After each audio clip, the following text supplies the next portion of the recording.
குர்ஆனிலே அல்லாஹ் சுப்ஹானஹு வ தஆலா நபிக்கு ஒரு செய்தி சொல்கிறான். குல் ஹல் நுனப்பியுக்கும் பில் அக்ஸரீன அமாலா, குல் ஹல் நுனப்பியுக்கும் பில் அக்ஸரீன அமாலா அல்லதீன ضل سعيهم في الحياة الدنيا وهم يحسبون أنهم يحسنون صنعا. நபியே, நான் உங்களுக்கு சொல்லி தரட்டுமா? நன்மை செய்து நஷ்டமாகி போனவர்களை பத்தி சொல்லி தரட்டுமாண்டாங்க. நன்மை செஞ்சு நஷ்டமாகி போவோமா? தஹஜ்ஜத் தொழுது நஷ்டமாகி போவோமா? ஐவேளை தொழுது நஷ்டமாகி போவோமா? பணத்தை தர்மம் செஞ்சு நஷ்டமாகி போவோமா? திக்ர் செஞ்சு நஷ்டமாகி போவோமா? அல்லாஹ் சொல்கிறான், நன்மை என்ற பெயரில் செய்து நாளைக்கு மறுமையில நஷ்டமாகி போகக்கூடியவங்களை நான் உங்களுக்கு சொல்லி தரட்டுமா என்று கேட்கிறான். அல்லாஹ் சொல்லி போட்டு சொல்கிறான், அல்லதீன ضل سعيهم في الحياة الدنيا, இந்த உலகத்தில் அவர்கள் எடுத்த முயற்சிகள் அனைத்தும் ضل வழி தவறி போய்விட்டது.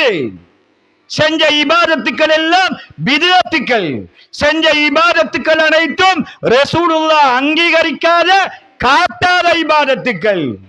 அவங்க நினைச்சு கொண்டாங்க, நாங்க செய்யறதுதான் அழகானது, நாங்க செய்யறதுதான் சரி. அவங்க குறைச்சிட்டாங்க, இவங்க குறைச்சிட்டாங்க.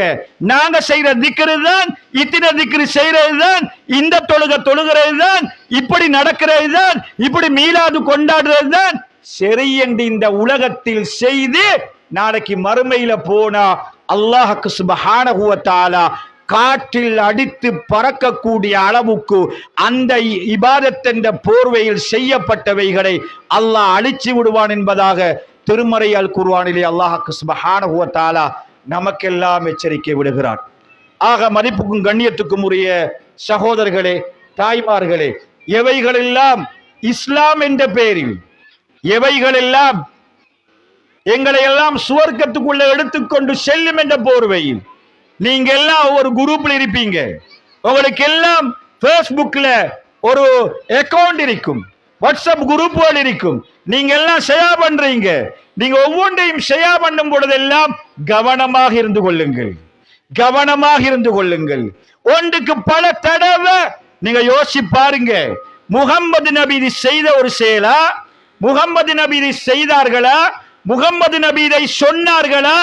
நான் இதை ஒருத்தருக்கு ஷேர் பண்ணி அவர் அந்த வேலையை செஞ்சிட்டார் என்று சொன்னா அது மார்க்கத்தில் இல்லாம இருந்தா அவர் ஒரு புதுமையை மார்க்கத்தில் செய்வதற்கு நானும் ஒருத்தனாக நான் இருப்பேன். நஊது பில்லாஹ். அந்த மாதிரியான கிளிப்புகள் வீடியோக்கள் வரும் பொழுதெல்லாம் நிதானமாக அமைதியாக இருந்து கேட்டு பாருங்க, கேட்டு பாருங்க. குர்ஆனோடு உரசி பாருங்கள், ஹதீஸோடு உரசி பாருங்கள். ரெண்டிலையும் இல்லையா தூக்கி எறிஞ்சிருங்க. அது குர்ஆனுக்கும் இல்ல, ஹதீஸ்லையும் இல்லையா அதை நீங்க ஷேர் பண்ணாதீங்க. ஏன் தெரியுமா? இன்னொரு மனிதனை ஒரு பித்அத்தான இஸ்லாத்தில் இல்லாத ஒன்றை செய்வதற்கு நானும் நீங்களும் துணையாக இருந்து விடக் கூடாது என்ற செய்தியை மிகவும் அன்பாகவும் மிகவும் பாசமாகவும் நேசத்துடனும் இந்த இடத்தில் கூறி இந்த உரையை முடித்து நான் விடைபெறுகிறேன். வாஹிரு தவானா அனில் ஹம்துலில்லாஹி ரப்பில் ஆலமீன்.